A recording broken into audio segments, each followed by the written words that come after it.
সালাম আলাইকুম। এখনকার বিদেশ আর আগের মতো নাই। এখনকার বিদেশ হলো টাইম পাস, যাই টুকটাক কাজকর্ম করা যা হায়া দিয়ে সমান সমান কোনো রকম ডাইল ভাত খায়া জীবন পার করার কি। বেশিরভাগ ক্ষেত্রেই এরকম। ভালো পজিশনে কয়জন আছে এখনকার বিদেশে এরকম।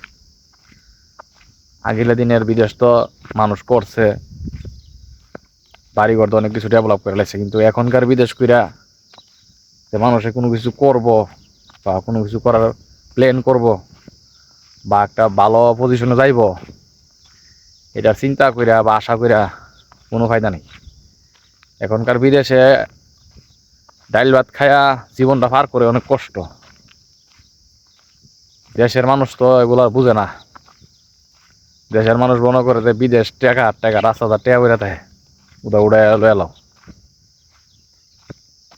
এখনকার মানুষ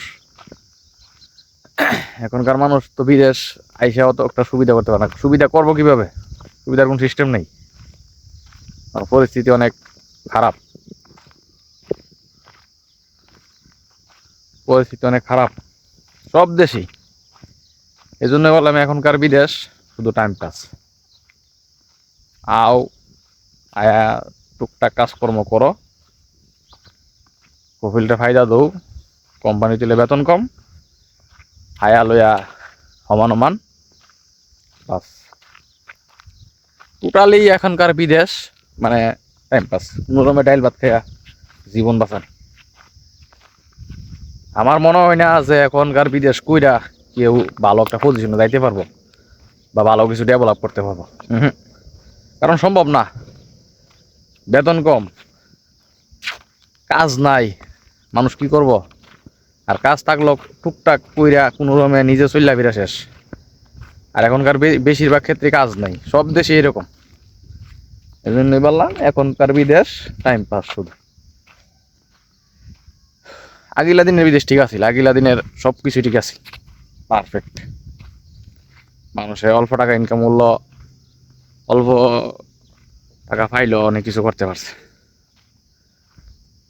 এখন টাকা বেশি পাইব দূরের কথা, উচিত তো মিলে না আবার বেশি। বিদেশ তারপরও মানুষ আছে না অনেক, অল্প সংখ্যক মানুষ ভালো আছে, সবাই না, অল্প সংখ্যক।